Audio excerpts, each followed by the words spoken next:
So, what's up sa inyo mga kaibigan, and again, nandito na naman si DJ Ami para sa isang panibagong vlog. And by the way guys, this past few weeks, madami tayo mga bagong viewers. Tila nakita nila yung mga post natin sa ating YouTube community at sa ating Facebook account na kung saan marami tayong natulungan sa social media, sa YouTube channel growth, sa kanilang mga Facebook accounts or kahit sa TikTok. So, curious lang sila kung paano nga ba natin sila pwede matulungan. Ang lagi kong sinasabi sa mga viewers ko na at the end of the day, walang ibang susuporta sa inyo kundi yung sarili nyo lang.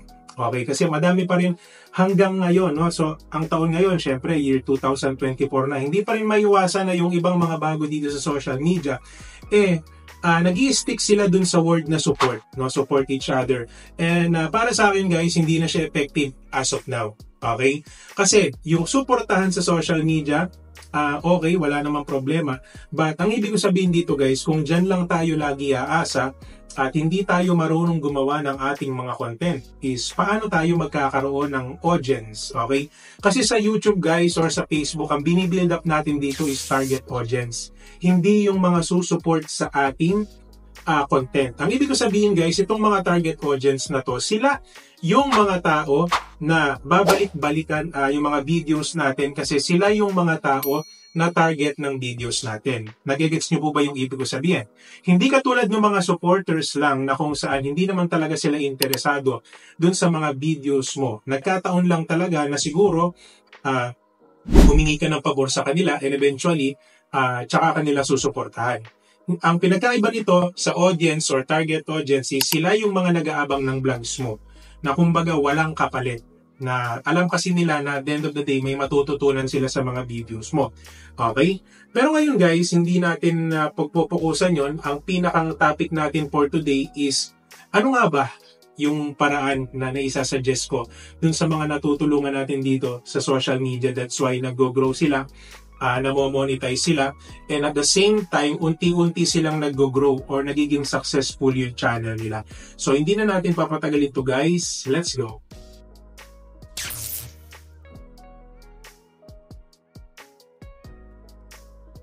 So ngayon guys, pag-uusapan natin yung isa sa pinakamahalaga na paraan paano nga ba mas makilala yung inyong mga YouTube channels. I know sobrang dami ng content na pwede natin gawin sa YouTube.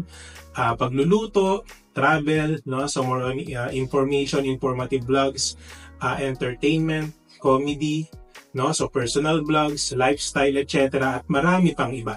Pero ano nga ba yung isang paraan or pinakamabisa na way para mas makilala yung ating YouTube channel?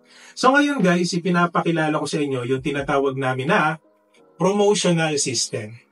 Yung mga natulungan namin guys, alam na nila yung ibig sabihin nito kasi me personally, pinapaliwanag ko sa kanila kung gaano kahalaga ang promotions nowadays. Hindi lang sa produkto, hindi lang sa service, hindi lang sa kani-kanilang mga binebenta sa social media, pati na rin sa ating social media accounts.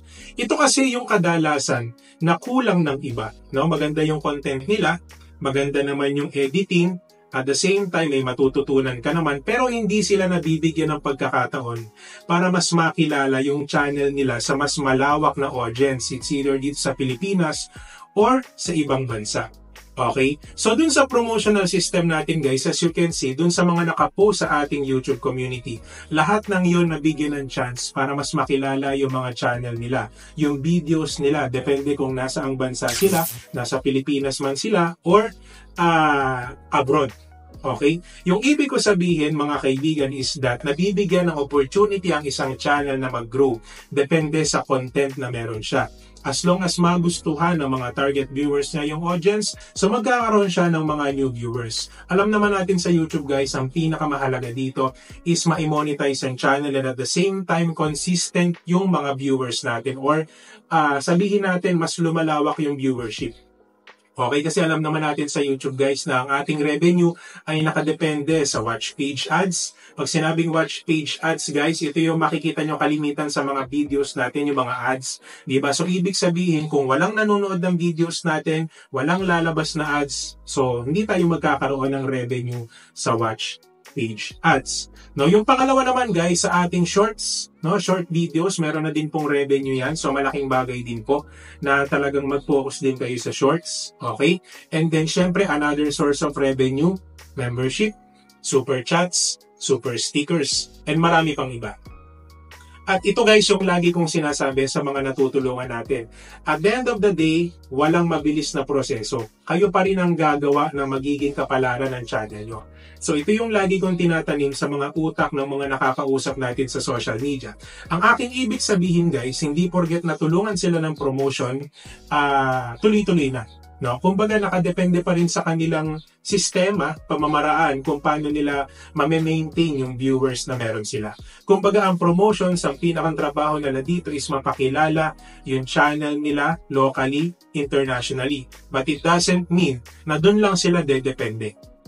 Okay? So in short guys, yung promotional system para sa akin, ito yung isa sa pinakamabisa na paraan para mag-grow kayo sa social media. Di ba? From the word promotional system, promotions. And katulad nga ng sinabi natin nowadays na sobrang halaga ng promotion. Hindi lang sa product, hindi lang sa services, pati na rin sa ating mga social media accounts. And by the way guys, kung sa tingin mo, gusto mo siyang subukan, pwede nyo akong i-message sa aking Facebook account or mag-comment lang kayo sa video na to para mas mapaliwanag pa natin ang mas maayos sa inyo yung regarding sa promotional system. And hopefully matulungan kayo ng promotions. Okay? And ngayon pa lang guys, inuunahan ko na kayo na itigil nyo na yung pagsali sa mga sub for sub. Yung mga grupo or GC na dedicated sa watch to watch, or sabihin natin for subscriber growth. Kasi at the end of the day guys, kayo-kayo lang din yung parang, ayaw ko sabihin yung word na naglolokohan, pero kayo-kayo lang din kasi yung nandun sa group. It means wala talagang nagkakaroon ng interest sa content mo. Okay? So katulad nung sinabi ko sa inyo guys, this is based on my experience kasi miski ako, naranasan ko nang sumali sa mga ganyan. No? Sa mga sub for sub, sa mga watch to watch, sa mga GC or group na dedicated for subscribers growth. But tignan nyo yung nangyari sa mga old videos ko, hindi naman talaga nag-grow. Nitong ginawan lang natin ang topic yung regarding sa live streaming app na Popo, doon tayo nagsimula mag-grow. And until now, tuloy-tuloy naman yung growth natin. Kahit medyo luma na yung mga videos natin regarding sa Popo like months ago, humahakot pa din siya ng views. So yun yung ibig kong iparating sa inyo guys na sa YouTube, walang imposible. Hindi nyo kailangan magpaka-stress. Ang kailangan nyo lang talaga is content na maganda, informative, and content na alam mo yon magkakaroon ng interest yung mga tao. Diba? That's why, katulad ng sinabi ko, hindi nyo na kailangan sumali sa mga group or GC na pag-aaksayahan nyo lang ng oras. And at the end of the day, for sure guys, pagsisisihan nyo lang yan. Kasi marami din tayo mga kaibigan na nag-PPM sa akin at nag-open up sila regarding dyan na alam mo, DJMA, tama yung sinabi mo. Kasi napanood ko yung isang video mo at talagang lahat tumatama sa akin, sabi niya. Kasi lahat daw ng mga sinabi ko, ginawa niya. Yung mga sub for sub, sumali daw siya sa mga GC, tapos na-experience na daw sumali dun sa mga live stream like yung Pangat program, diba? And sinabi niya sa akin na alam mo, DJ, waste of time lang talaga kasi hindi rin naman nag-grow yung aking channel and ganun pa rin siya. Almost ilang months na siya, ilang years na sa YouTube, pero na-stock up siya sa parang 2,000 subscribers. Hindi talaga siya nag-grow. Kasi nga, imbis na i-google niya yung oras niya sa paggawa ng content or sa pag-improve ng skills niya, like sa editing or content creation, is nasayang lang yung oras niya sa pagsali sa mga ganong klaseng sistema. Diba? So, ayun. So, ayun guys, ulitin ko kung sa tingin nyo, marami kayong natutunan sa vlog natin na ito, pwede nyo naman i-share ang ating vlog. And of course, huwag nyo kakalimutan, i-subscribe ang ating channel, DJMA, at syempre, give thumbs up na lang din guys kung sa tingin nyo nagustuhan nyo to. And hopefully guys, marami pang matulungan ng promotions, and regarding sa promotions, you can message me para kahit papano mas maliwanagan pa kayo. Okay?